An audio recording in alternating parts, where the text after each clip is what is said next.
Hi and welcome to another Being Smarter Advicelet. My name is Mark Copeman, and in today's very short session I want to show you how to screen share with a client.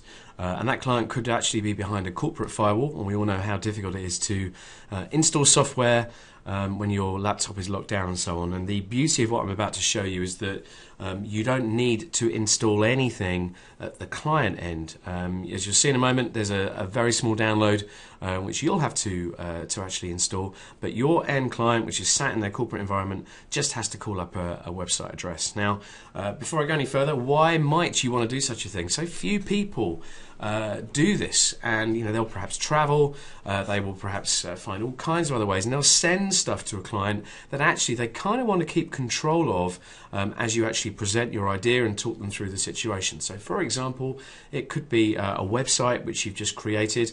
It's still in a sort of testing phase, and you don't want to actually let them loose on the whole website. You don't want to send around the URL. So actually you could just share your screen and click through it and control the pace of the presentation.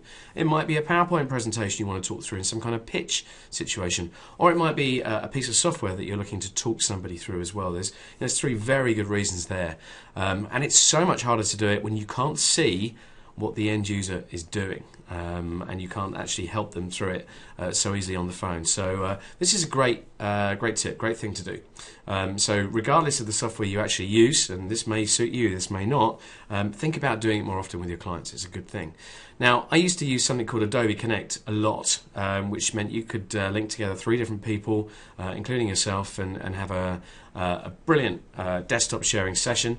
Unfortunately, they decided to start charging for it about 2-3 months ago, at the end of 2012, and that really annoyed me because it was brilliant, and I used it for about 3 or 4 years, but I guess they needed to try and make some money. So I had a little search around, and I've been trying this, and it's been working brilliantly with clients, and it's been working in the corporate space, and I can just literally give somebody a number, and on they go, and they can see my screen, and I can talk them through the stuff. So it's real easy. If you go to join.me.com, as you see there in the address bar, and up will pop this very simple screen. It's from the Log Me In people, but this is 100% free. So what you need to do is you need to just slide over the Share Your Screen to Basic, and the first time you use it, you'll get a software download which you'll need to install on your machine. So as you see here, I'm using Firefox. It's just a simple 5 meg download, which should only take a few seconds. Double click that download, hit the run button, and what it will do is it will install the application for you.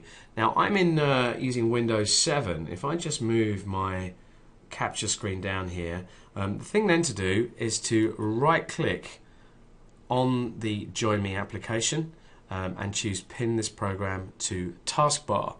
Okay, so it's simple as that. Now if I now move my screen share back up, you'll see what has appeared at the top is this very nice little sort of neat application. I'll just move up my browser as well so you can see that.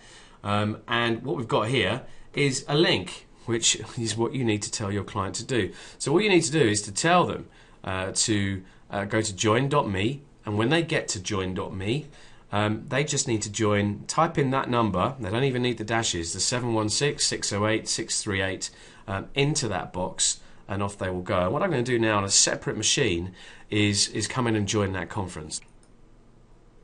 So here we go, down the bottom right hand corner you can see viewer 2 has joined. I've just entered that into the into another machine I've got running just by the side of me here. So now what we've got, we can actually, you're free to move this this little window thing around here, and can you see the orange bars right at the edge of the screen here? What you can then do is choose to actually share choose which screen. I've got 2 screens running as well, which you actually capture. The Pro version here is actually just going to select a single window. Okay, so we are actually sharing the entire desktop.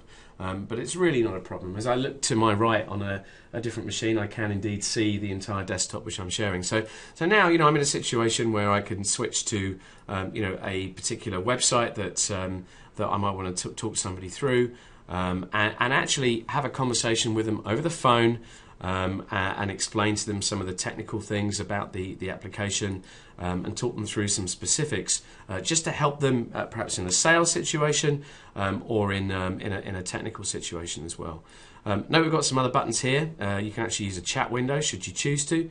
There's just a reminder that somebody else is actually looking at what you're doing here.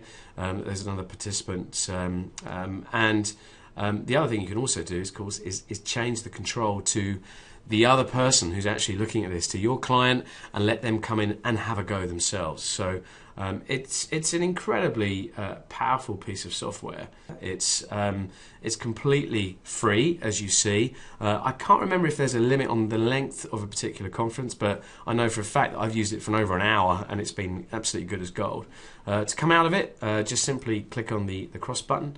And keeping the actual application on your desktop is a great thing to do, because it just reminds you and perhaps prompts you to use it next time. And you can exit out of it, and it then asks you to sign up and all the rest of it. But you really don't need to. This on its own works a treat, and I would encourage you to use it. Hope you found that useful. We'll speak soon.